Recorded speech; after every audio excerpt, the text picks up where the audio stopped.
चलिए हम लोग शुरू करेंगे अपनी क्लास। आज हम लोग शब्दावली में करने वाले हैं अनेकार्थक शब्द। ठीक है, चलिए देखेंगे साथ में कौन कौन से शब्द हमारे दिए हुए हैं। यहाँ निकाल लीजिए इंडेक्स देख के अनेकार्थक शब्द।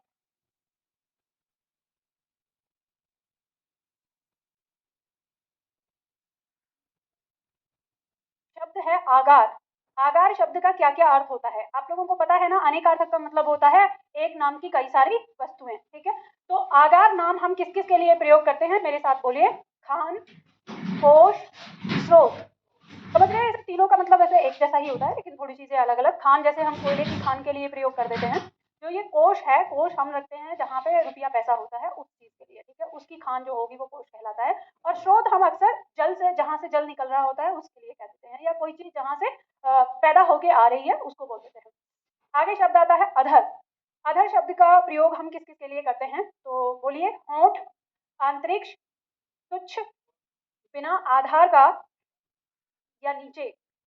जो नीचे होता है या नीचे की तरफ तो कहते हैं अधर में है, और एक होता है अपर। ठीक है, ऊपर में हो जाता है, उसके लिए प्रयोग करते हैं। आगे शब्द आता है अंक।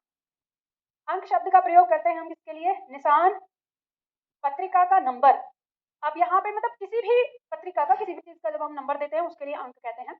गिनती की संख्या, और नाटक का अध्याय, और गोद। गोद के लिए हम अंक शब्द का प्रयोग कर देते हैं। नाटक का अध्याय आ जाता है, जैसे हम नाटक लिख रहे होते हैं तो उसके भाग करते हैं, हिस्से करते हैं, तो एक अंक, दूसरा अंक, तीसरा अंक, चौथा अंक, ऐसे कहा जाता है। ठीक है? जहाँ पे सीन चेंज हो जाता है, तो जहाँ एक एक पर्दे पर जो सीन आता है वो एक अंक कहलाता है, तो उसी को अंक कहते हैं। आगे शब्द है रुख। रुख शब्द का प्रयोग हम किस किस के लिए करते हैं, चेहरा, रुझान, मनोभाव, शतरंज का मोहरा, और सूखा पेड़। जैसे रुझान शब्द का भी आप जानते हैं ना कि रुख किस ओर है, ऐसे बोलते हैं कि देखेंगे चुनाव में कौन जीतेगा, किसका रुझान आ रहा है, जो बोलते हैं उसके लिए रुख शब्द का प्रयोग हो जाता है। सूखा पेड़ के लिए जब प्रयोग किया जाता है ना, तो वो रूख होता है। इसको ध्यान रखिएगा, यहाँ रख दिया है कि रुख शब्द का आ जाता है, रूख बड़ा ऊ रहेगा, तो रूख कहते हैं सूखा पेड़ के लिए। आगे शब्द आता है हमारा हर। हर शब्द का प्रयोग हम किस चीज के लिए करते हैं, प्रत्येक के लिए करते हैं, कोई चीज जहां हम हर एक चीज को दिखा रहे हैं। शिव, हर कहते हैं शिव के लिए। और हरण करने वाला, जो किसी चीज का हरण कर लेता है तो उसको कहते हैं हरने वाला। भिन्न के अंश के नीचे की संख्या, समझते हो ना, भिन्न तो ऊपर अंश हो जाता है और नीचे हर, तो उसे हर बोल देते हैं। आगे शब्द आता है द्विज। द्विज शब्द का प्रयोग हम किसके लिए करते हैं, तो द्विज करते हैं पक्षी के लिए, द्विज कहते हैं हम दांत के लिए, द्विज कहते हैं अंडज के लिए, द्विज कहते हैं ब्राह्मण के लिए, द्विज कहते हैं चंद्रमा के लिए, और द्विज कहते हैं प्राणी के लिए। अब देखो यहाँ पे ऐसे द्विज शब्द का शाब्दिक अर्थ देखें तो इसका मतलब होता है दो बार जन्म लेने वाला। तो जो दो बार जन्म लेता है उन्हीं उन्हीं के लिए हम द्विज कहते हैं। जैसे पक्षी दो बार जन्म लेता है, कैसे, कोई बताएगा। एक बार अंडे के रूप में और एक बार अंडे से बाहर। ठीक है, इसी तरह से दांत दो बार जन्म लेते हैं, एक बार दूध के दांत, एक बार रोटी के दांत, बोलते हैं ना सर। बच्चा जब आता है पहले दांत आएंगे, फिर वो टूटेंगे कुछ समय बाद, फिर नए दांत आते हैं, वो जिंदगी भर रहते हैं फिर। ठीक है, ऐसे ही अंडज, अंडज हम कह देते हैं अंडे से उत्पन्न होने वाला, तो वही आ जाता है, तो पहले अंडा होता है फिर उससे आ जाता है। ठीक है, ब्राह्मण, ब्राह्मण के लिए कहा जाता है, ब्राह्मण के दो जन्म माने जाते हैं। कौन से, एक माता से जब जन्म होता है और एक जब उसका यज्ञोपवीत होता है तब उसका जन्म माना जाता है कि अब वो क्या हो गया, एक ब्राह्मण हो गया, वहां से चल गया। उसी तरह से चंद्रमा, चंद्रमा के दो जन्म माने जाते हैं, पहले चंद्रमा हुआ फिर दोबारा कहानी आती है कि चंद्रमा को जब ग्रहण लग गया था तो उसके बाद भगवान शिव ने इसको जब अपने शीश पे धारण किया तो दूसरा जन्म दिया था, इसलिए चंद्रमा को द्विज कह देते हैं। और प्राणी, प्राणी का जन्म दो बार माना जाता है, एक बार किसी योनि में, जैसे मनुष्य की योनि या किसी पशु की योनि जब धारण करता है, और दूसरी बार उसका जन्म होता है जब उसकी मृत्यु होती है। अब आप कहेंगे बड़ी अजीब सी बात हो गई, मृत्यु तो जन्म कहाँ से हुई, तो जब इस शरीर को छोड़कर और वो अपने आत्म स्वरूप में जाता है तो उसके लिए वो नया जन्म है। हमारे लिए है वो ये वाली बात की मर गया मर गया, उसके लिए नया जन्म है। पहले मनुष्य के रूप में आना मतलब या किसी भी शरीर को धारण करना पहला जन्म, और दूसरा जब उस शरीर को छोड़कर वापस से कहीं आना वो उसका दूसरा जन्म हो जाता है। तो इसलिए प्राणी को भी द्विज के नाम से कह दिया जाता है। चलिए आगे आता है शब्द हमारा अब्ज। अब्ज का प्रयोग हम किसके लिए करते हैं, कमल, चंद्रमा, शंख और कपूर, याद रखना है इसको। आगे शब्द है आराम। आराम शब्द का प्रयोग वाटिका, विश्राम, सुविधा, राहत के लिए हम करते हैं। आगे शब्द है कोटि। कोटि शब्द का प्रयोग हम करते हैं धनुष का सिरा, श्रेणी, श्रेणी का मतलब यहाँ पे प्रकार से है। ठीक है, ब्रैकेट में लिख सकते हो, श्रेणी का मतलब प्रकार से, और दूसरा होता है करोड़। ठीक है, संख्या का नाम है। अब आप देखते हैं ना, जैसे आता है कि 33 कोटि देवता जो रखे गए, तो कुछ लोग कहते हैं कि 33 करोड़ देवता होते हैं, और इतने करोड़ देवता, इतनी जनसंख्या नहीं, ऐसे करके मजाक उड़ाते हैं ना। तो दरअसल वो शब्द का अर्थ गलत लेते हैं, 33 करोड़ नहीं, 33 प्रकार के देवता कहे जाते हैं। हमारे जीवन के आसपास जो महत्वपूर्ण पॉइंट हैं वो 33 प्रकार माने गए, जैसे अग्निदेव हो गए, वायुदेव हो गए, इस तरह से सूर्य देव हो गए, हमारे आसपास जो चीजें हैं, तो ऐसे 33 प्रकार के देवता हमारे बनाए गए हैं जो शास्त्रों में बनाए गए हैं। तो करोड़ नहीं है, वो 33 प्रकार है। ठीक है, आगे शब्द आता है रस। रस शब्द का प्रयोग हम कहाँ कहाँ करते हैं? अर्क के लिए करते हैं। और ध्यान रखिएगा, अर्क किसका पर्यायवाची होता है? एक तो रस का हो गया, ठीक है, एक होता है सूर्य का, याद रख लीजिएगा, इसे आता है परीक्षा में। रस हम रूप के लिए कह देते हैं, रस पानी के लिए कह देते हैं, स्वाद के लिए रस कह देते हैं। और सत्व, सत्व का मतलब हो जाता है जो हमें आत्मा स्वरूप महसूस होता है, यानी अंतर मन में कोई भी आनंद, किसी भी तरह का भाव जो उत्पन्न होता है, तो उसके लिए आता है। निचोड़, किसी भी चीज का निचोड़ एक तरह से रस ही होता है, ठीक है, जैसे गन्ने का निचोड़ क्या है? वो गन्ने का रस हो जाएगा, तो उसी के लिए आ रहा है। आनंद, तो जब हम रस पढ़ेंगे, आपको पता है रस, रस के टॉपिक के बारे में कितने छात्र नहीं जानते कि रस कौन सा टॉपिक है हिंदी में? तुम नहीं जानते रस के बारे में? जानते हो रस के बारे में? अरे सब जानते हो?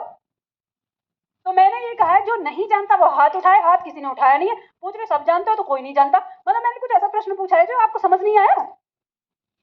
जानते कितने हैं? हाँ, करुण रस, श्रृंगार रस, ये इन सब की बात कर रहे हो ना।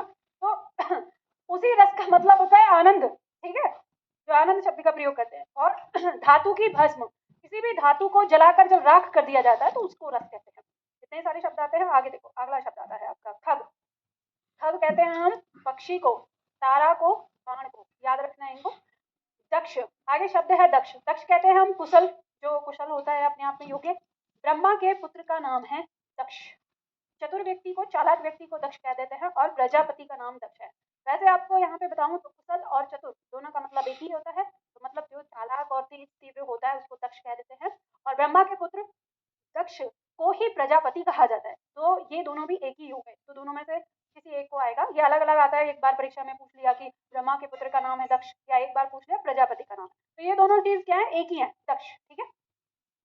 आगे शब्द आता है खर। खर शब्द का प्रयोग हम करते हैं किस किस के लिए? गधा, तिनका, प्रखर।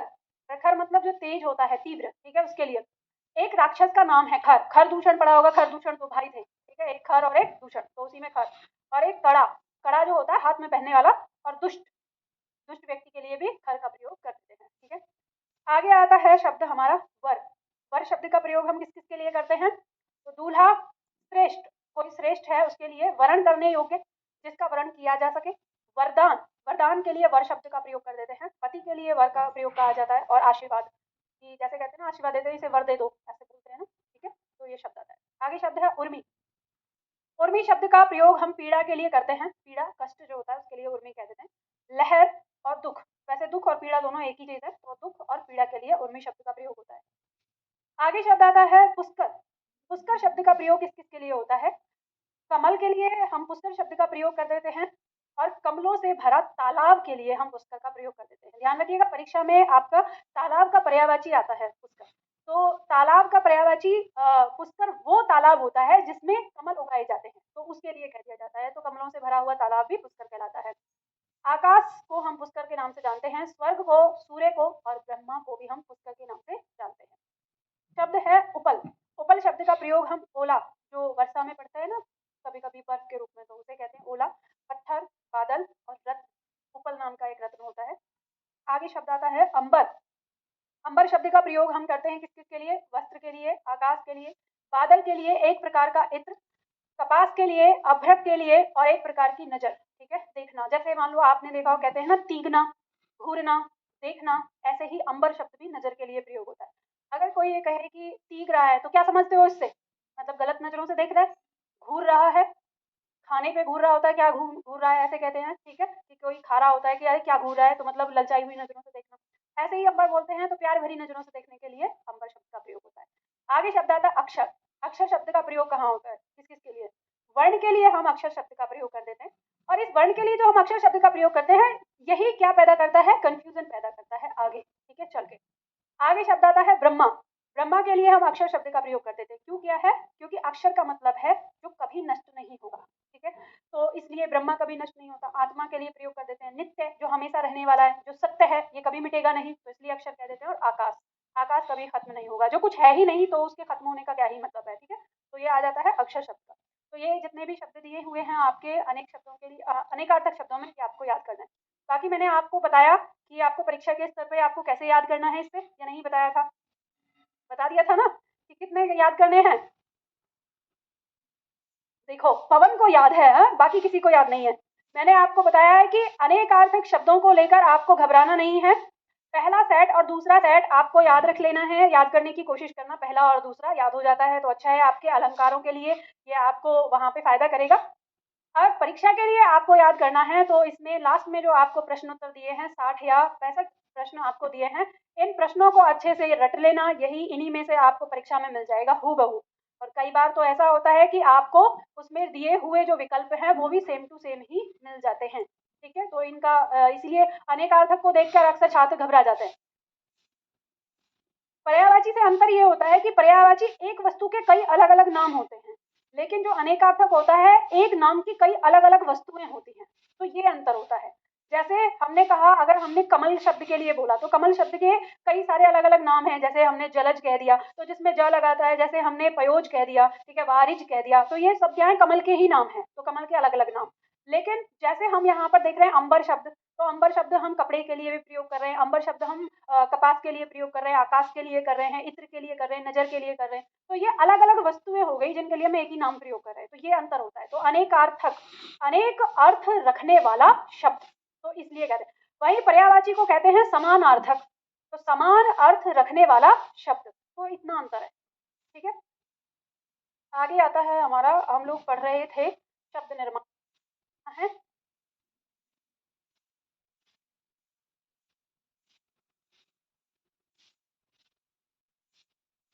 देखो उपसर्ग कुछ भी नहीं है, उस उपसर्ग बहुत ही सरल है।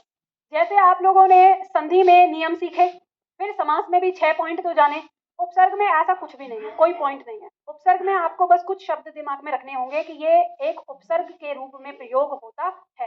बाकी वो आपको शब्द में स्पष्ट रूप से दिख जाएगा कि कहाँ पे प्रयोग हो रहा है और कैसे प्रयोग हो रहा है। ठीक है, तो यहाँ पे आपको उपसर्ग में अगर पढ़ने वाली बात की जाए कि उपसर्ग में क्या पढ़ना है, तो उपसर्ग में पढ़ने के लिए कुछ नहीं होता, क्योंकि उपसर्ग में आपको सिर्फ उपसर्ग दिमाग में रखने होते हैं, एक तरह से फैक्ट पॉइंट, कि ये हमारा, ये संस्कृत का उपसर्ग है, ये हिंदी का उपसर्ग है, और ये उर्दू का उपसर्ग है, ये आपको देखना पड़ता है।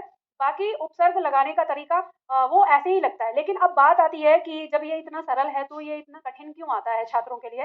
परीक्षा में जब प्रश्न आते हैं तो होता क्यों नहीं है, छात्रों से पता क्यों नहीं चल पाता है, हम गलतियां कहाँ कर देते हैं, कैसे कर देते हैं, तो हम इसी पे चर्चा करेंगे। तो ध्यान रखिएगा, लिखने के लिए आज आपके पास बहुत ज़्यादा कुछ नहीं है, थोड़ा बहुत ही होगा, तो आप लोगों को रफ कॉपी निकाल लेनी है। मैं यहाँ पे जो कुछ समझाऊंगी, आपको जो लगे कि हमें लिखना चाहिए वो आप लिख लेना, बाकी ध्यान देना ज़्यादा से ज़्यादा समझने पर। ठीक है, हम यहाँ पे बात कर रहे हैं उपसर्ग, और उपसर्ग पढ़ने से पहले हम चलते हैं उस दिन की क्लास में जब हम लोगों ने बात करी थी कि जो हमारे शब्द होते हैं, शब्द के वर्गीकरण में जो हमने, ठीक है, आपका है शब्द निर्माण होता है कि हम इन यौगिक शब्दों को जहाँ बना रहे हैं तो वही हमारा शब्द निर्माण होता है। तो शब्द निर्माण की 4 विधि थी, कौन कौन सी? संधि, समास, उपसर्ग और प्रत्यय। ठीक है, अब इससे पहले 2 पॉइंट पढ़ चुके हैं, संधि आपका क्लियर हो गया और समास आपका क्लियर हो गया। ठीक है, आज शब्द निर्माण की अगली विधि हम पढ़ने जा रहे हैं, उपसर्ग। तो उपसर्ग और प्रत्यय दोनों असल में क्या होते हैं, एक शब्दांश होते हैं। ठीक है, क्या होते हैं? शब्दांश। अब आपके दिमाग में प्रश्न आएगा कि मैम शब्दांश का क्या मतलब होता है, तो ये बताइए कि शब्दांश में आपको कोई संधि नजर आ रही है क्या? नहीं नजर आ रही? शब्दांश शब्द में आपकी संधि है क्या? शब्द प्लस अंश, बताइए कौन सी संधि है? अरे कौन कह रहा है व्यंजन? दीर्घ संधि है। शब्द का अंतिम वर्ण अ, अंश के प्रथम वर्ण अ से मेल करके आ बना रहा है, तो कौन सी हुई? दीर्घ संधि ना। तो दीर्घ संधि है, तो यहाँ पे आपको समझ में आया, शब्द का मतलब शब्द हो गया, अंश का मतलब क्या होता है? भाग या हिस्सा। अब बताइए शब्दांश का क्या अर्थ समझ में आया आपको? जो शब्द का हिस्सा है, शब्द का भाग है। अब आप सोचेंगे कि मैम इससे मतलब क्या हुआ, हमें इसका मतलब समझ नहीं आ रहा, तो आप ध्यान से समझिएगा ये पॉइंट। यानी देखो, जो हम उपसर्ग और प्रत्यय में जो गलती करते हैं ना, वो यही करते हैं, हम शब्दांश ही नहीं समझ पाते कि शब्दांश हमारा आखिर क्या है। तो ये आपने समझ लिया तो आपको उपसर्ग और प्रत्यय सब समझ में आ जाएगा। तो यहाँ पे समझिए कि जब हम बात कर रहे हैं कि जो शब्द का भाग है, शब्द का हिस्सा, मतलब पूरी तरह से शब्द नहीं है, वो क्या है? शब्द का हिस्सा है। तो जो शब्द का हिस्सा है ना, वो स्वतंत्र रूप में प्रयोग नहीं होता। अब स्वतंत्र रूप में प्रयोग का मतलब क्या, कि जैसे हम कोई वाक्य बना रहे हैं, तो उस वाक्य में आपको शब्द के रूप में कहीं पर भी उपसर्ग या प्रत्यय देखने को नहीं मिलेगा। तो वो कैसे मिलेगा, वो किसी शब्द के साथ जुड़कर मिलेगा। तो इसीलिए कहते हैं कि यह स्वतंत्र रूप से कभी प्रयोग नहीं होता। अब आप सोच रहे होंगे कि मैम ये वाली बात कैसे, हमको समझ नहीं आ रही कि कैसे शब्द में प्रयोग नहीं होता या क्या होता है। तो अगर मैं आपको थोड़ा शब्दांश दिखाऊं तो आपको समझ में आएगा कि ये कैसे होता है। तो सभी लोग अपनी नोटबुक ओपन करिए, ऑनलाइन वाले भी, मैं आपको सामने नहीं दिखा रही, आपको यहाँ पे देखना है। इसमें आपका पेज नंबर, जहाँ पे देखो शायद 67 पेज है, ठीक है। इस पे लिखा होगा संस्कृत के उपसर्ग, ऐसे करके लिखा है ना। तो वहां पे एक पंक्ति के बाद आपका लिखा है कि उपसर्ग निम्न प्रकार हैं, दिख रहे। तो वहां पे अपना पेन रख के देखिए, संस्कृत के उपसर्ग में पहले लिखा है जैसे अ, फिर कॉमा लगा है अति, कॉमा लगा है अधि, फिर आगे अनु, फिर अन, फिर अप, फिर अभि, फिर अब, फिर आ, फिर उत, फिर उप, फिर दुर, फिर दुस, दुहु, नी, निर, निस, निहि, परि, परा, प्र, प्रति, वी, सत, सम, सम और सु।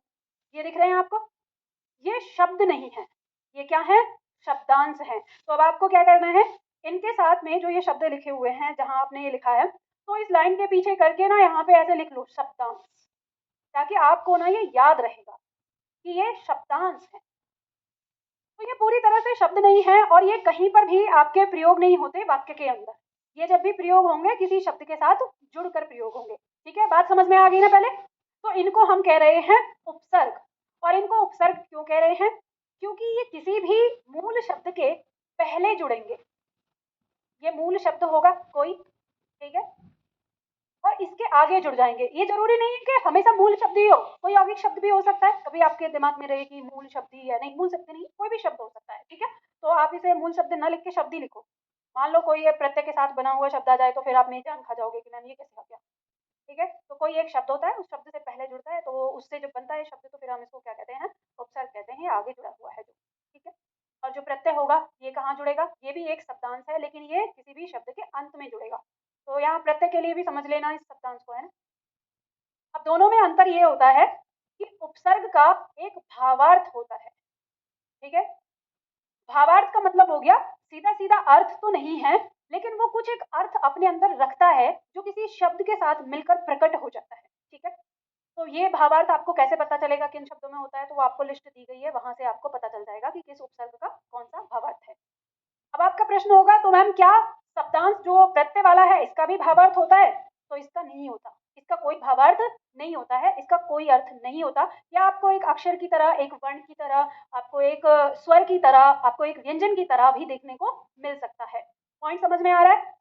तो यहाँ पर हमको अब क्या समझ में आया है, तो कुल मिला के हमको ये समझ में आया है कि ये उपसर्ग और प्रत्यय जो है ये कोई शब्द नहीं है, ये क्या है, शब्द के टुकड़े हैं, शब्द का हिस्सा है, ठीक है। पहला पॉइंट हमें यहाँ समझ में आ गया। इतने पॉइंट में अगर किसी को कोई दिक्कत हो तो बताओ, समझ में आ रहा है ना। अब चलो, तो हमें यहाँ पे उपसर्ग के बारे में पता चल गया। अब हम इस उपसर्ग को जोड़ेंगे, यानी उस शब्द के साथ जो शब्द दिया है, तो कैसे जोड़ेंगे उस पर हम बात करेंगे, ठीक है। तो इसकी परिभाषा चलते लेते हुए ही आगे बढ़ते हैं।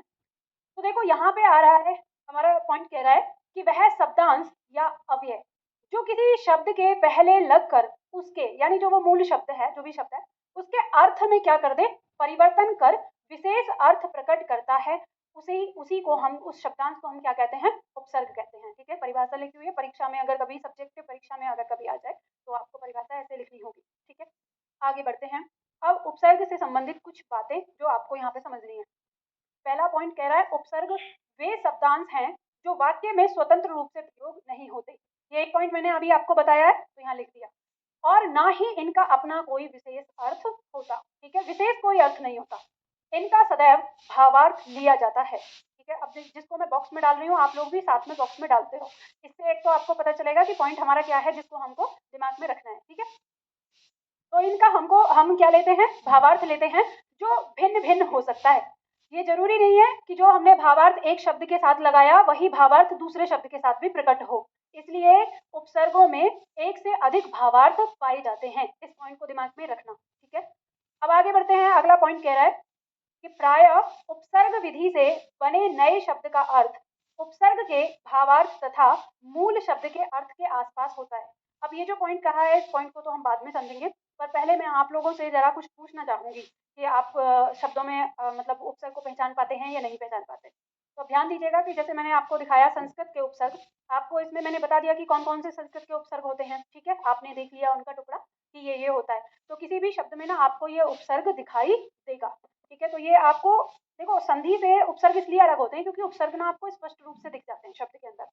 अब उसी में आगे थोड़ा सा बढ़िए, पेज नंबर 71, शायद 70 या 71 कोई सा होगा आपके पास, इसमें दिया है आगे वहां पे हिंदी के उपसर्ग मिला, ठीक है, पेज नंबर 71 पे। तो वहां पे दिया हुआ है आगे कि उपसर्ग निम्न प्रकार हैं। तो उसमें फिर से शब्द दिया है जैसे अ, अन, अध, उ, अ, कु, स, क, सु, नी, दु, बिन, भर, ठीक है, इस तरह से आगे। तो आपको टुकड़ा दिखाई दे गया कि ये उपसर्ग है हमारे। आपने अभी आपको दिख रहा होगा कि इन्हीं उपसर्गों का प्रयोग आपने अव्ययीभाव शब्द के अंदर किया था, ऐसे ही कुछ मिल रहे थे, ठीक है। चलो आगे पेज पलटो, पेज नंबर 73।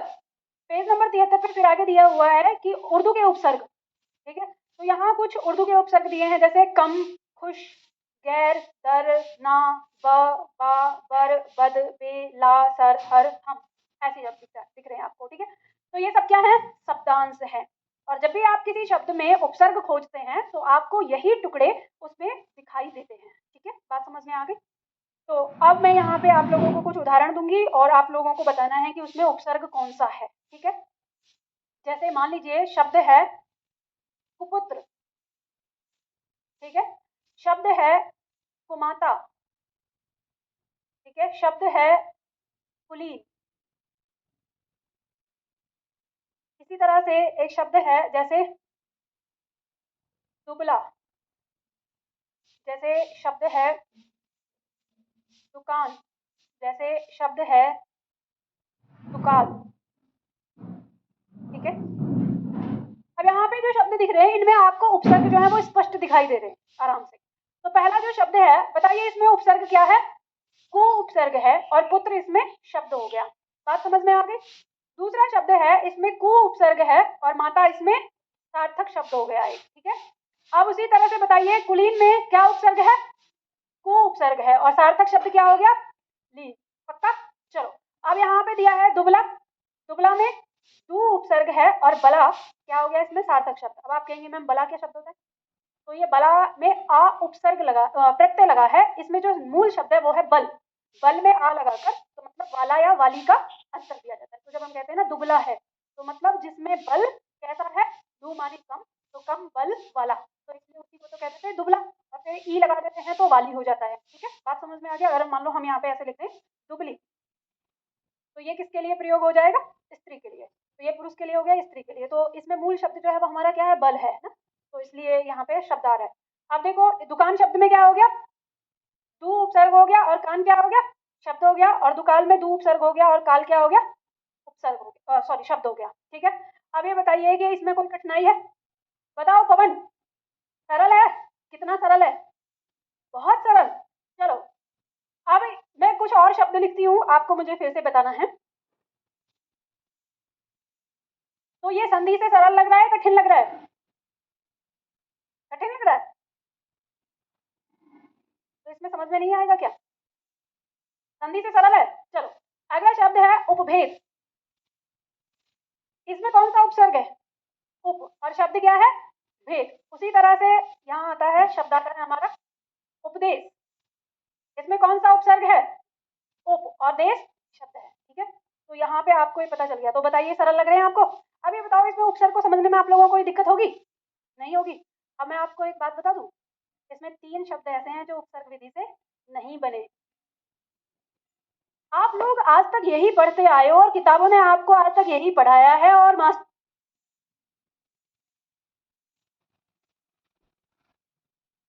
आप लोग आज तक यही पढ़ते आए हो और किताबों ने आपको आज तक यही पढ़ाया है, और मास्टर लोग भी आपको यही पढ़ा रहे हैं, और इसी वजह से जब परीक्षा में उपसर्ग आता है गलत करते हो और बाद में कहते हो समझ में नहीं आता उपसर्ग का क्या करें। हाँ जी, पहली बार पढ़ रहे हो तो पहली बार में से ही पढ़ लो। तो इनमें से तो खोज के बताओ, जो पहली बार पढ़ रहा है खोज के बताओ इनमें से वो कौन सा शब्द है जिसमें उपसर्ग विधि नहीं है। जो पहली बार पढ़ रहा है उसकी बात कर रही हूँ, आपकी बात नहीं कर रही। और जो मेरे से पहले पढ़ चुके हैं वो उनको पहले ही बता वार्निंग होती है, नए बच्चों पे ध्यान दे रहा, उनको सीखने दिया करो। आप लोगों को तो पता है, आप तो स्मार्ट हो गए हो, है ना, तो शांत रहा करो। तो बताओ कौन सा होगा, कौन सा शब्द है नए वाले छात्र? ये पहले पूछ रही, मैं बता दूं कितने शब्द हैं? 3 शब्द। दुकान और दुकाल और कुमाता। कुमाता भी वो ऑनलाइन वाले छात्र बताएंगे। हम्म देखो इसमें जो उपसर्ग, अब वो वहां पे खोज रहे हैं कि मैं यहाँ खोज लूं, देख लो इधर शब्द है कि नहीं है, ध्यान लगा देखो इधर। कुलीन शब्द में नहीं है, दुकान शब्द में नहीं है, उपदेश शब्द में नहीं है। अब आप यहाँ पे कहेंगे कि मैम ये हम कैसे पता करेंगे? देखो किताब में खोजने से कुछ नहीं मिलेगा, मैंने आपको पहले ही कह दिया, वो सब लिख के दिया हुआ है। उपसर्ग आप यूं चुटकियों में कर देंगे, आज की क्लास में समाप्त, खत्म। ये कुछ भी नहीं है, वो तो किताब में बस शब्द दिए हैं आप लोगों को पढ़ने के लिए कि कौन से उपसर्ग होते हैं। अब इसको समझ लो उपसर्ग क्या होता है, कैसे लगाते हैं। याद करो वो पहला दिन जब मैंने आप लोगों को शब्द निर्माण शब्द के बारे में बताया था कि ये हमारा क्या होता है, यौगिक शब्द होते हैं, और यौगिक शब्द जब बनते हैं तो जो बनने वाला नया शब्द होता है उसमें जो अर्थ है वो ऊपर दिए गए टुकड़ों का अर्थ होता है।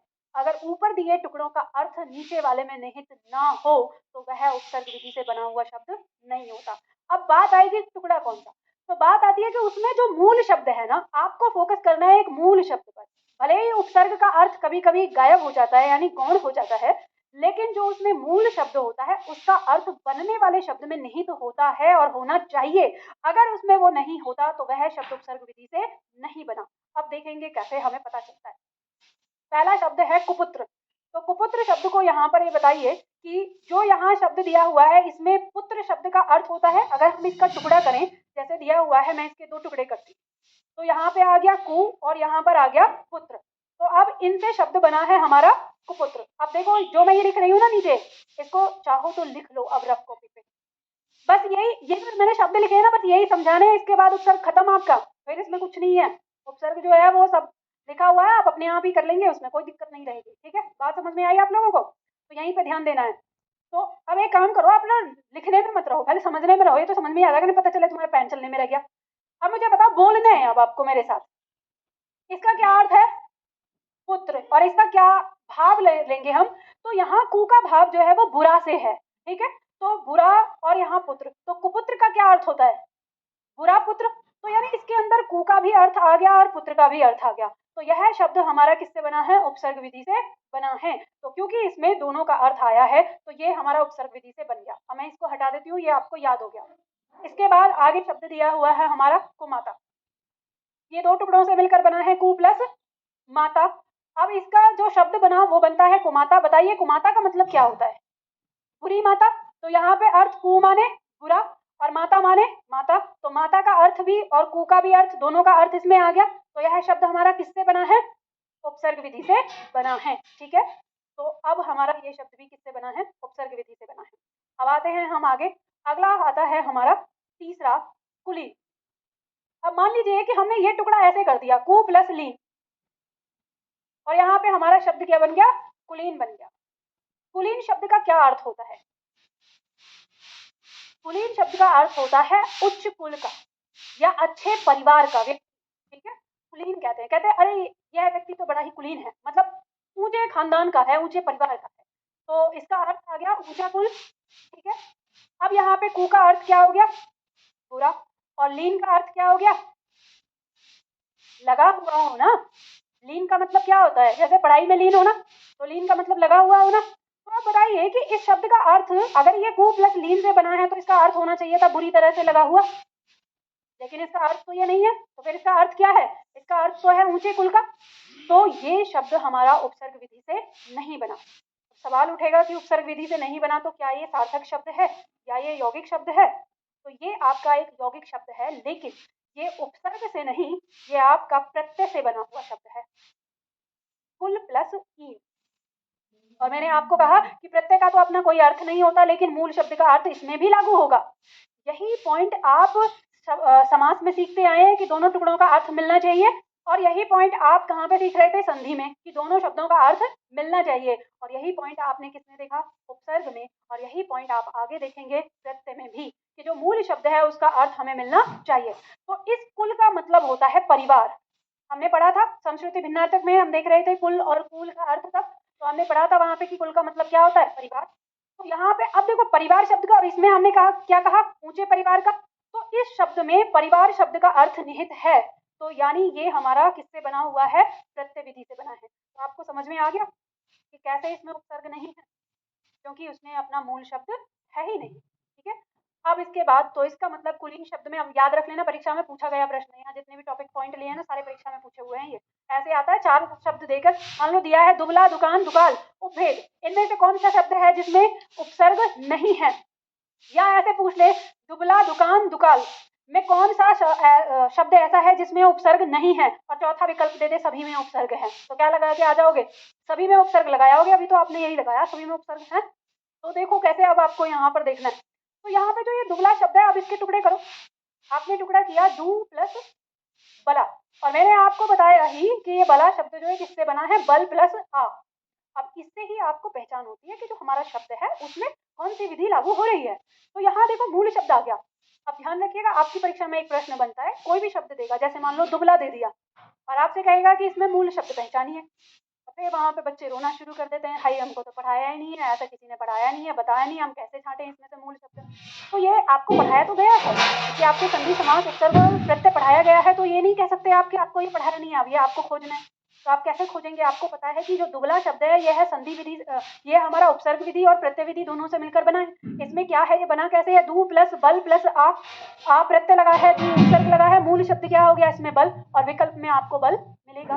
तो इस तरह से आता है, बात समझ में आ गई ना प्रश्न का। तो ऐसे प्रश्न आते हैं, पूछे जाते हैं। तो यहाँ आपको ये बात पता चलती है कि जब हम दुबला शब्द का अर्थ देखते हैं तो दुबला शब्द का अर्थ क्या हो जाता है, यानी जो जिसमें बल नहीं है। तो यहाँ दू का अर्थ जो है वो किससे है, वो बुरे से है, या नहीं से है, या कम से है। ठीक है, तो इस दुर का अर्थ, दू का अर्थ जो आता है कम से आता है, बुरे से आता है, या कठिन से आ जाता है। ठीक है, या नहीं से आता है, बुरे से आता है, या कठिन से आ जाता है। ठीक है, या नहीं से आ जाता है। तो यहाँ पर जो इसका अर्थ उत्पन्न हो रहा है कि जिसमें बल नहीं है वो वाला है, तो जिसमें बल नहीं है वो वाला, यानी आ जो है वो किसका अर्थ देता है, वाला का अर्थ देता है। तो दुबला शब्द में हमारा इसका अर्थ आ रहा है, तो यह शब्द हमारा उपसर्ग विधि से बना है। ठीक है, अब इसके बाद ये तो हमारा उपसर्ग विधि से बन गया। अब इसके बाद आता है हमारा शब्द दुकान। अब इस दुकान शब्द को हम तोड़ते हैं। अब इसके अकॉर्डिंग जैसा हम उपसर्ग लेते हैं, तो दू प्लस कान हो गया। अब देखो सार्थक शब्द तो हमारा ये भी है, कान माने कान होता है, दू माने, अब दू के अर्थ दो आ जाएंगे, बुरा आ जाएगा, कम से आ जाएगा। तो दू शब्द जो है दो के लिए भी आता है। तो आप कहेंगे मैम ये तो बन रहा है, दो कान ही होते हैं अधिकतर सबके, तो हो रहा है दो कान। लेकिन ये दो कान आपको तब लगाना है जब दुकान का मतलब होता हो कि जिसके दो कान है। लेकिन दुकान का क्या अर्थ होता है, शॉप। दुकान का अर्थ होता है शॉप। ठीक है, चलो आपने मान लिया हाँ दुकान का अर्थ शॉप होता है, तो आप समझ गए ना, दुकान से तो कोई लेना देना नहीं है उसका। मतलब कि वो स्थान जहाँ पे कोई व्यक्ति अपनी आजीविका के लिए बैठता है, या वो स्थान जहाँ हम कोई सामान लेने के लिए जाते हैं। ठीक है, तो उस स्थान को हम क्या कहते हैं, दुकान। अब यहाँ पे नोट कर लो, दुकान शब्द जो है वो आपका उर्दू भाषा का शब्द है, आ जाता है कभी हिंदी में हम आए तो ये उर्दू भाषा का शब्द है, और ये एक रूढ़ शब्द है। ठीक है, ये एक रूढ़ शब्द है, ये किसी से बना नहीं है बिल्कुल। तो इसमें कोई उपसर्ग नहीं है। लेकिन आप मार्केट की तमाम किताब देखेंगे, दू वाले ऑप्शन में दुकान जरूर लिखा रहेगा, और परीक्षा में आया हुआ प्रश्न निम्न में से किसमें उपसर्ग नहीं है, उत्तर में दुकान दिया है, फिर भी किताबों में मिलेगा आपको। ठीक है, चाहे आप अपनी लुसेंट को देख लें या आप अपनी और जो किताबें दी हुई हैं उन सब में आपको मिलेगा। तो बहुत सारे ऐसे शब्द मिल जाते हैं। तो बात समझ में आ गई ना। चलो आप बताओ दुकाल। दुकाल शब्द को जब हम तोड़ते हैं तो दू प्लस काल, दुकाल का मतलब क्या होता है, बुरा समय। ठीक है, काल माने समय, दू माने बुरा, काल माने समय, दोनों टुकड़ों का अर्थ नीचे आ रहा है बुरा समय। तो दुकाल में क्या हो गया, उपसर्ग हो गया। तो दुकान में नहीं होता लेकिन दुकान में होता है। ठीक है, इसके बाद आता है हमारा अगला शब्द उपभेद। उपभेद को जब हम दो हिस्सों में बांटेंगे तो उप प्लस भेद। यहाँ उप का अर्थ होता है से छोटा, समझ रहे हैं, जिसके भी आगे हम लगा देंगे उससे छोटा। तो हमने यहाँ पे भेद के आगे लगाया भेद से, यानी तो भेद से छोटा। तो जब आप किसी चीज का वर्गीकरण करते हैं तो आप कहते हैं ना इसके इतने भेद हैं और फिर इसके उपभेद हैं। जैसे हमने समास पढ़ा था कि प्रधानता के आधार पर समास के चार भेद हैं, तत्पुरुष समास के दो उपभेद हैं, वो उसके अंदर ही रखा क्योंकि वो तत्पुरुष समास के अंदर था, तो वो उपभेद आ गया हमारा। तो यानी इसका मतलब कि ये क्या हो गया, इससे बना है शब्द, ऊपर वाले शब्द का अर्थ भी नहीं है इसमें, तो ये हमारा शब्द बना है उपसर्ग विधि से। लेकिन वहीं पे हम जब उपदेश की बात करते हैं, तो अगर हम इसे दो टुकड़ों में बांटें, उप प्लस देश, तो देश का मतलब देश किसी राष्ट्र को कहते हैं, किसी स्थान को कहते हैं। उप का मतलब हो गया छोटा, और उपदेश का मतलब क्या होता है? ज्ञान देना, भाषण देना। तो यहाँ पे जब हम कहते हैं कि वह उपदेश दे रहा है, मतलब ज्ञान दे रहा है, तो बताइए कि उप माने से छोटा और देश माने देश, तो देश से छोटा, क्या उपदेश का अर्थ उससे कहीं मिल रहा है? नहीं मिल रहा। तो ये उपदेश शब्द हमारा उपसर्ग विधि से नहीं बना। अगर इस उपदेश का अर्थ होता राज्य या प्रदेश, तो ये हमारा इससे बना हुआ होता, क्योंकि उसमें देश से छोटा। राज्य क्या होता है? देश से छोटा होता है, लेकिन उपदेश का मतलब तो राज्य नहीं होता। तो जब राज्य नहीं होता तो ये कुलीन शब्द की तरह हो गया, इसलिए ये भी कट जाएगा हमारा। बिल्कुल बात समझ में आ गई? ये पॉइंट आपको उपसर्ग में समझना पड़ेगा। ध्यान रखिएगा, आप अगर अंग्रेजी भाषा में जाएंगे तो आपको अंग्रेजी भाषा में भी जो आपके लगाए जाते हैं, उपसर्ग लगाए जाएं या प्रत्यय लगाए जाएं, वो ऐसे ही होते हैं। मूल शब्द के आगे जब हम छोटे छोटे शब्दांश को लगाते हैं तो मूल शब्द का अर्थ उनमें निहित होता है, तभी वो हमारे क्या बनते हैं? नए शब्द बनते हैं। अन्यथा वो शब्द जो नया बना हुआ है, जैसे उपदेश बन के आया है, अपने शकल से देखने में लग रहा है कि इसमें हमारा उपसर्ग हो सकता है, लेकिन इसमें उपसर्ग हमारा नहीं है। ये पॉइंट अगर आपने समझ लिया तो उपसर्ग आपका खत्म, फिर उसमें कुछ नहीं बचता। और अगर ये पॉइंट आप नहीं समझ पाए तो फिर दुनिया की कोई ताकत आपको मतलब उपसर्ग नहीं सिखा सकती। फिर तो वाली वो चीज हो जाती है रटने वाली, आप रटते रहो कि शब्द में कौन सा नहीं है। तो आप जब भी देखोगे शब्दों को, आपको उसी प्रक्रिया से, उसी चीज से यहाँ पर उपसर्ग को देखना पड़ेगा। ठीक है, बात समझ में आ गई ना? तो चलिए, ये पॉइंट समझ में आ गया। तो जो मैंने अभी आपको समझाया, तो ये वाला पॉइंट आपको यही बता रहा है। कह रहा है कि प्राय उपसर्ग विधि से बने नए शब्दों का अर्थ उपसर्ग के भावार्थ तथा मूल शब्द के अर्थ के आसपास होता है। ये जो आसपास यहाँ पे लिखा है, तो हमें पता चलेगा कि कुछ शब्द ऐसे होते हैं जिनमें उपसर्ग का अर्थ आता ही नहीं है। मतलब जो कुछ शब्द ऐसे होंगे जिनमें उपसर्ग का अर्थ आ जाएगा, प्रकट हो जाएगा। कुछ शब्द ऐसे होंगे जिनमें उपसर्ग का अर्थ नहीं आता। तो फिर आपका प्रश्न होगा, तो मैम उसकी पहचान कैसे करेंगे? तो उसकी पहचान करेंगे मूल शब्द से। मूल शब्द का अर्थ उसमें जरूर आएगा जिसके साथ वो जुड़ा हुआ है।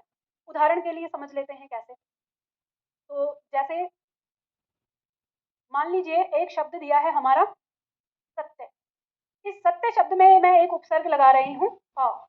अब यहाँ पे इसका भाव भी लिख लो। इसका भाव क्या है? नहीं से। ठीक है, सत्य का मतलब क्या हो गया? सच से। ठीक है, अब इससे जो शब्द बनेगा वो क्या बनेगा? असत्य। और असत्य का मतलब क्या हो गया? जो सच नहीं। ठीक है, जो सच नहीं। तो यानी जो दोनों टुकड़े हैं उनका अर्थ आ गया इसमें। तो यह असत्य शब्द जो है वो हमारा किससे बना है? उपसर्ग विधि से बना। अब इसमें दोनों टुकड़ों का अर्थ आ गया, लेकिन कुछ शब्द ऐसे भी होते हैं जिनमें दोनों टुकड़ों का अर्थ नहीं आता है। जैसे शब्द है हमारा शासन। शासन का क्या अर्थ होता है? एक तरह से नियम, कानून। शासन उसी को तो कहते हैं जो भी हमारे ऊपर नियम कानून लगा के बनता है। ऐसे चलना है, ऐसे बैठना है, ऐसे गाड़ी चलानी है, इतना टैक्स देना है, वैसे करना, फलना फलना, कितने सारे कानून हमारे ऊपर चला रखे हैं। ठीक है, तो उसी को हम शासन कहते हैं। अब इसी में आगे हम एक उपसर्ग लगा देते हैं, अनु। अनु उपसर्ग हो जाता है। इसका एक, वैसे तो इसके बहुत सारे अर्थ आते हैं। इसका अर्थ होता है पीछे पीछे, इसका अर्थ होता है बार बार दोहराना। ठीक है, इसका अर्थ हो जाता है स्वयं के लिए। तो यहाँ पे जो इसका अर्थ निकल के यानी जो प्रकट होगा, एक तरह से वो स्वयं के लिए होगा। और इससे जो शब्द बनेगा वो क्या बनेगा? अनुशासन बनेगा। आप बताइए अनुशासन का अर्थ क्या होता है? अनुशासन का क्या अर्थ होता है? डिसिप्लिन। डिसिप्लिन क्या होता है? नियम से चलना। किसके द्वारा नियम से चलना? स्वयं के द्वारा। ठीक है, देखो शासन जब है तो शासन कोई और दूसरा चला रहा है हमारे ऊपर, लेकिन अनुशासन जो होता है वो स्वयं चलाते हैं हम अपने ऊपर। मतलब कि मैं झूठ नहीं बोलूंगा, ये मेरा डिसिप्लिन है। मैं समय से आऊंगा, ये मेरा डिसिप्लिन है। ठीक है, तो जब हम कोई भी काम, जब कोई कानून या कोई नियम हम अपने ऊपर लागू कर देते हैं, वही क्या कहलाता है? अनुशासन कहलाता है। तो यानी इसमें अर्थ हमारा क्या हो गया? स्वयं के ऊपर नियम कानून क्या हो जाता है? अनुशासन। ठीक है, तो आपको दोनों में दिख रहा है ना कि कैसे आता है हमारा ये अर्थ, इसका बनता है शब्द से। तो जहाँ पे आपका स्पेस दिया है वहां पे ये लिख लो, नीचे आपको इसके अर्थ भी लिख के ये शब्द बनाने हैं। यानी कहने का मतलब ये है कि उस शब्द के आसपास होता है जो बनने वाला नया शब्द है। इस नए शब्द में जो टुकड़े हैं उनके आसपास उसका अर्थ होता है। ये हमें यहाँ पर समझना है।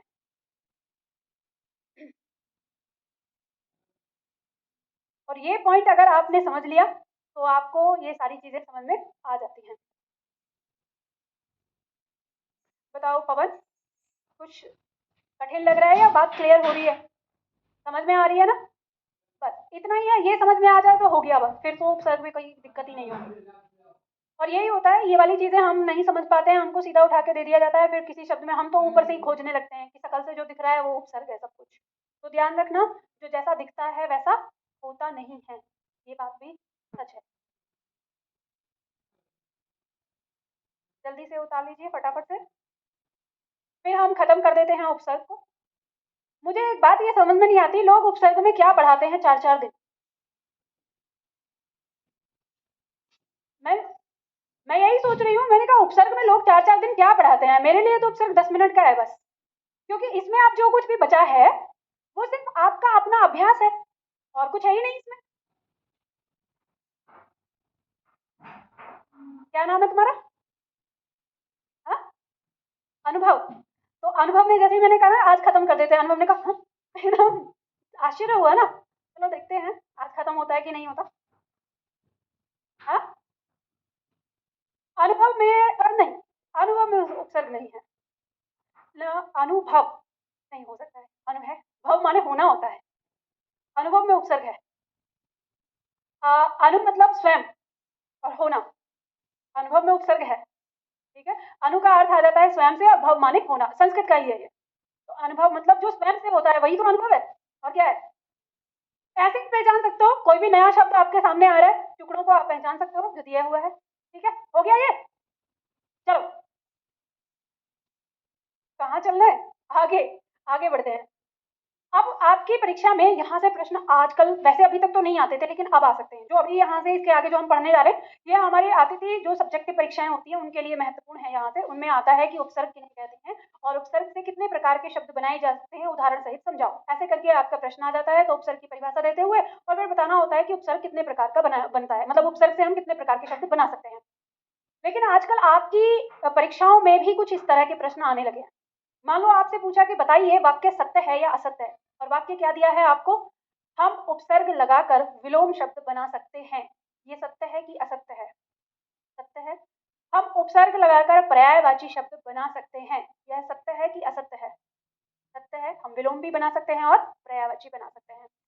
हम उपसर्ग लगाकर नए शब्दों का निर्माण कर सकते हैं, यह सत्य है कि असत्य है? यह भी सत्य है।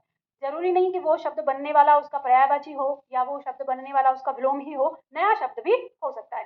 तो ये तीनों ही, तो कुल मिला के उपसर्ग लगा के हम 3 प्रकार के यही शब्द बनाते हैं, तो उन्हीं को हम देखेंगे कैसे।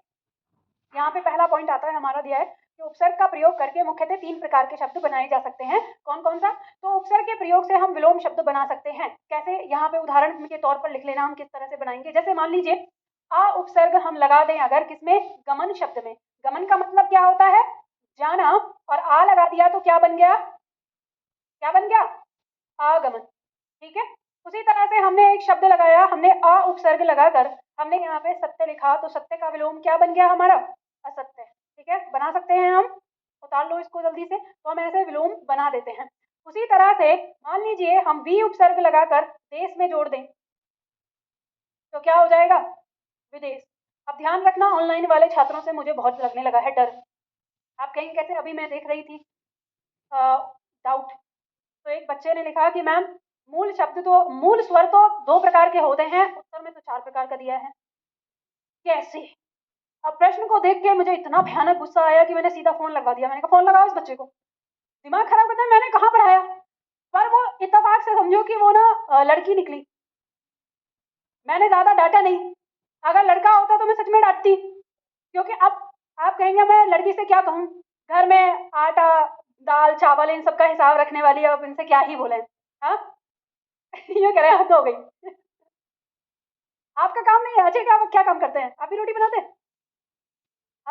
चलो बहुत बढ़िया है, तो ठीक है। खैर मजाक वाली बात है, इनसे इन सब बातों से हटेंगे। तो मैंने उससे पूछा कि बताइए कहाँ मैंने पढ़ाया है आपको, तो कह रही मैम मुझे कंफ्यूजन हो गया। मैंने कहा निकालो अपनी नोटबुक, हाँ निकाला मैंने, इस पेज पे जाओ, हाँ देखो वहाँ पे मूल स्वर लिखा होगा, कितने प्रकार के हैं मैम, 4 प्रकार के। मैंने, तुमने प्रश्न क्या भेजा है मेरे पास, फिर मैम गलती हो गई। गलती हो गई, मुझे इन्हीं सब चीजों के चलते मैं डाउट बॉक्स को नहीं खोलती हूँ, इतना भयानक भयानक गुस्सा आता है। दूसरा डाउट देखा तो कह रहा मैम अपना भविष्य दिखवाइए, मैं आपसे रुपये नहीं लूंगा, आपने पढ़ाने के मुझे रुपये लिए हैं, मैं आपका भविष्य देखने का रुपये नहीं लूंगा।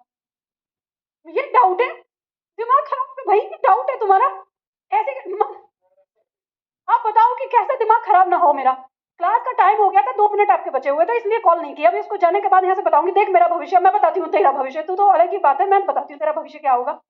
गजब हालत है भाई, सच में गजब हालत है। उतार लिया। चलो देखो आगे देखो, उपसर्ग के प्रयोग से अब दूसरा देखो। जब पढ़ाने लग जाती है तो वापस से सीरियस हो जाया करो। मुझे पता, आप जानते हो मैं आप लोगों की बातें क्यों शेयर कर रही हूँ आज, क्योंकि उपसर्ग की क्लास में अक्सर बच्चे सो जाते हैं, क्योंकि इसमें मैं लिखवाती तो हूँ नहीं, तो अक्सर आप सो जाते हो, इसलिए थोड़ा सा मैं आपको हंसाने वाली बात मैंने आपको बता दी कि चलो हंस लो थोड़ा सा। तो देखो उपसर्ग के प्रयोग से पर्यायवाची शब्द कैसे बनाते हैं हम। यहाँ पे शब्द दिया हुआ है, जैसे शब्द है परी। परी का अर्थ हो जाता है चारों ओर। भ्रमण का मतलब होता है घूमना, तो यहाँ से क्या बन जाएगा शब्द परिभ्रमण। ये इसका क्या हो गया, ये इसका हो गया पर्यायवाची। ठीक है, परिभ्रमण। परिभ्रमण का मतलब हो गया चारों ओर घूमना, तो घूमना और फिर चारों ओर घूमना, इस तरह से इसके पर्यायवाची। फिर शब्द दिया है हमारा वी प्लस शुद्ध, तो बन गया शब्द विशुद्ध। आपने देखा होगा खल की बोरी पर लिखा होता है विशुद्ध सरसों की खल। ठीक है, विशुद्ध का मतलब भी शुद्ध से ही होता है, जिसमें कोई मिलावट न की गई है। तो शुद्ध शब्द का पर्यायवाची बना दिया विशुद्ध। फिर दिया हुआ है यहाँ पे स। स उपसर्ग के साथ हमने आमिष। आमिष का मतलब होता है मांस खाने वाला। ठीक है, वैसे ही इसमें संधि होती है। कौन सी संधि बनेगी, शब्द बनेगा इसका सामिस। तो सामिस का मतलब क्या हो गया, अरे पर्यायवाची बना रहे हो।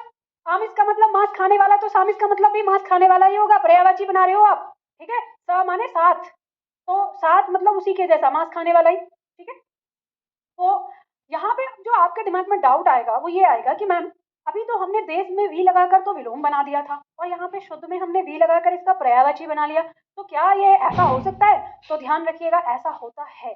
अब इसका क्या नियम है कि किस शब्द के साथ पर्यायवाची बनेगा या किसके साथ विलोम बनेगा, तो इसका नियम कोई हमारे व्याकरण में नहीं दिया है। आपको शब्दों का अर्थ समझते हुए चलना पड़ेगा। ठीक है, हाँ जी, किसका निरामिष, निर से लगेगा। आमिष में जो आमिष शब्द है उसमें निर जुड़ जाएगा, तो निर माने नहीं, तो मांस नहीं खाने वाला। और इसको याद रखना, बहुत ज्यादा पूछा जाता है, ये रिपीट होता है, आमिष का पर्यायवाची सामिस और आमिष या सामिस का विलोम निरामिष। ठीक है, अनेक शब्दों के लिए एक शब्द में भी पूछा जाता है, तो ये आपको ध्यान रखना है। वो ऐसे आ जाएगा, मान लो ऐसे आ गया कि जो अमिष ना खाता हो, तो ना खाता हो तो निरामिष। अमिष माने मांस होता है, लिख लेना, शब्द है अमिष। अमिष का मतलब होता है मांस। ठीक है, और उसमें अमिष में आ लगा दिया, हम आ बना के फिर उसको आमिष बना देते हैं, तो यानी खाने वाला। ठीक है, तो यह आ जाता है।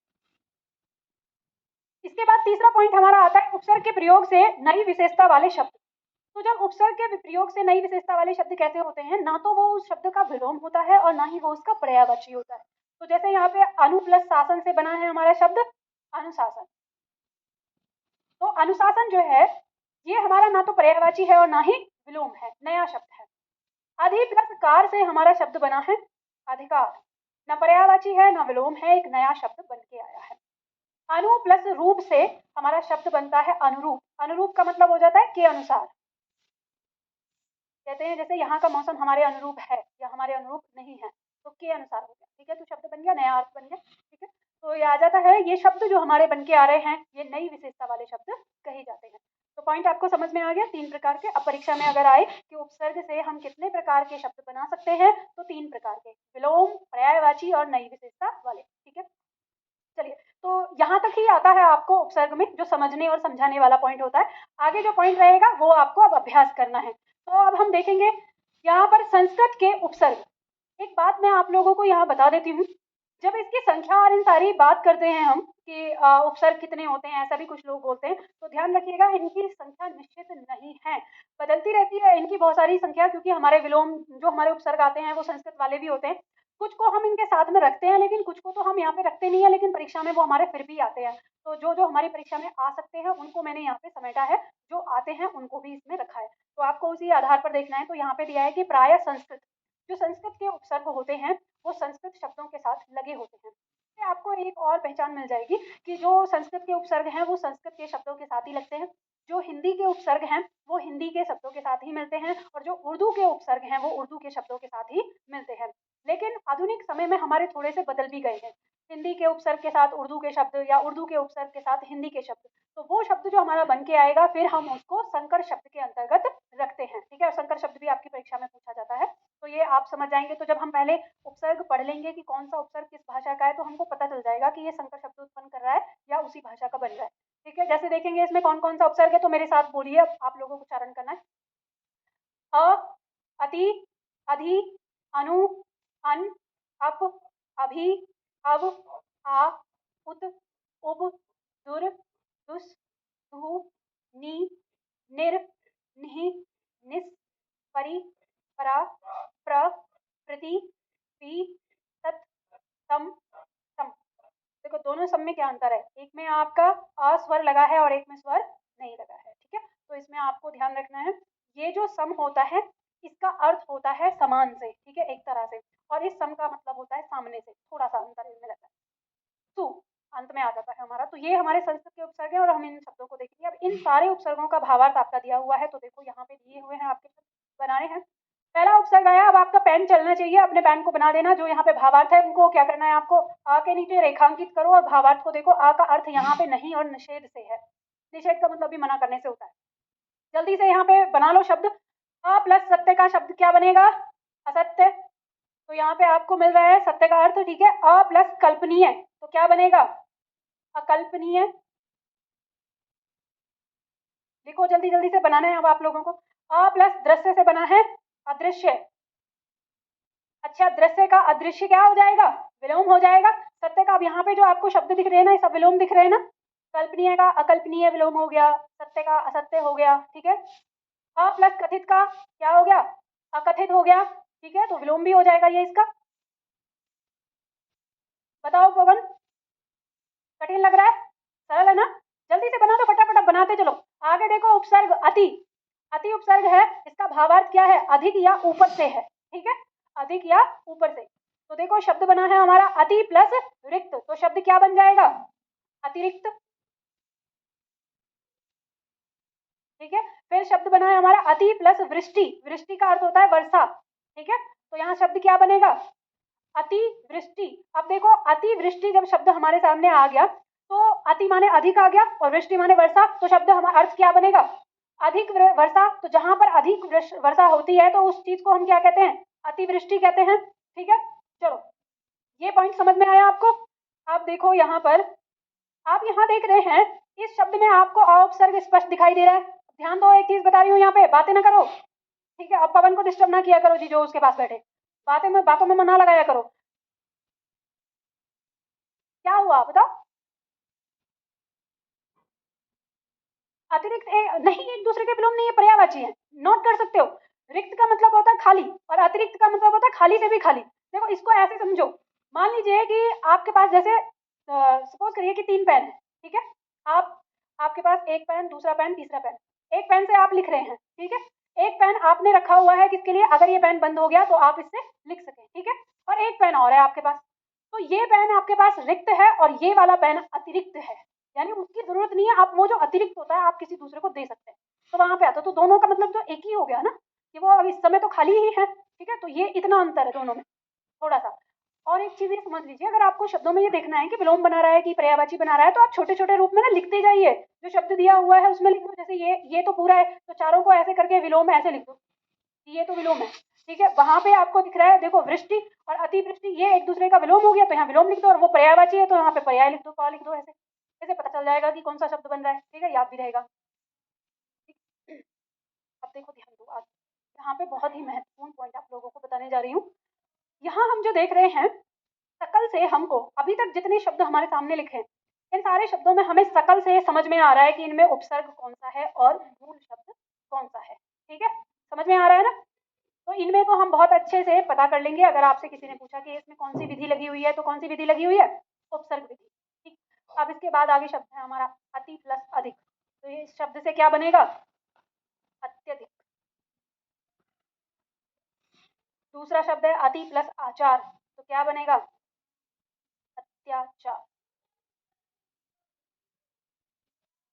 ध्यान दीजिए, अति प्लस अधिक से अत्यधिक इसका पर्यायवाची बना, लेकिन अति प्लस आचार से अत्याचार एक नवीन शब्द बना। तो आप इसे ऐसे कर सकते हो कि यहाँ पे लिखो पर्यायवाची और यहाँ पे लिख लो नवीन, न।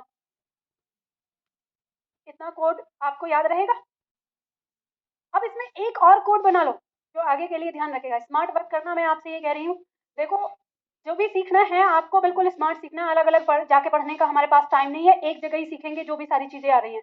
तो इसमें हमको वो पॉइंट कौन सा देखना है, ये जो दोनों शब्द आए हैं, इन दोनों शब्दों के साथ यहाँ पर स भी लिख लो।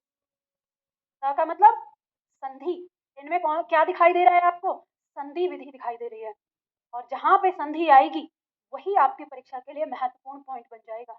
आपसे अगर यह शब्द पूछा कि अत्यधिक शब्द में कौन सा उपसर्ग लगा है, और विकल्प में जानते हैं आपको क्या मिलेगा, पहले विकल्प में मिलेगा अ, दूसरे विकल्प में मिलेगा आपको अत आधा, और तीसरे में मिलेगा अति। और जो शकल देख के पहचानते हैं ना उपसर्ग को, वो अत लगा के आ जाएंगे, पीछे का ध्यान ही नहीं करेंगे। जो उपदेश में उपसर्ग लगा के आते हैं ना, वो ऐसे ही लगा के चले जाएंगे। और जो 2-4 दिन में ना चुटकियों में सिखाते हैं वाला करते हैं ना, वो भी ऐसे ही करवा देते हैं। तो आपको समझ में आ रहा है ना पॉइंट। मैं पॉइंटों को जो आपको समझाती हूँ थोड़ा समय ज़रूर लगता है, या आपको ऐसा लगेगा कि एक ही समय कितना पढ़ रहे हैं हम, लेकिन ऐसा पढ़ते हैं कि परीक्षक अपना कितना भी प्रश्न घुमा ले, आप उसका उत्तर ज़रूर बता देंगे। बात समझ में आ रही है ना, तो दिख रहा है ना आप, तो यहीं पे सीख लेना सारे शब्दों को।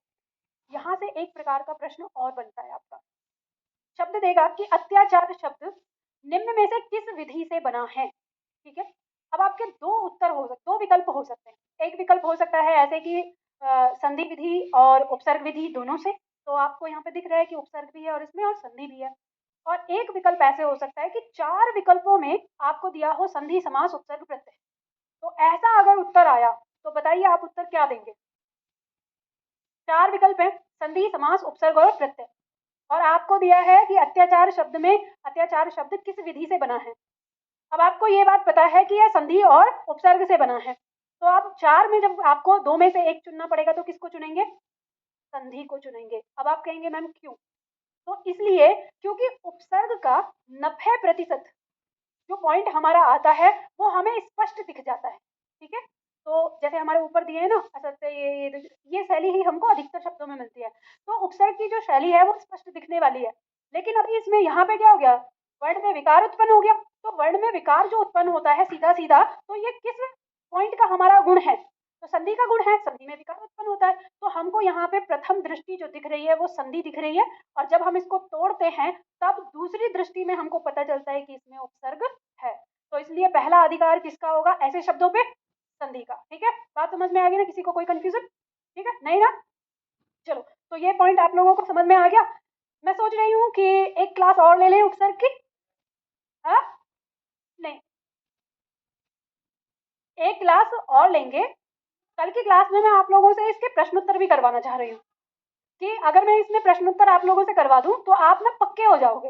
अब ऐसे मान लो कि मैं 5 मिनट में कह दूं कि जाओ अब आगे जो कुछ भी है वो पढ़ लेना, तो पढ़ तो लेगो लेकिन आगे डाउट आएंगे ना, तो वो डाउट भी क्लियर करेंगे, इसलिए आराम से चलो, ठीक है, जल्दबाजी कोई नहीं। तो आज हम इतना ही करते हैं, इसके आगे फिर करेंगे कल की क्लास में, ठीक है। चलो।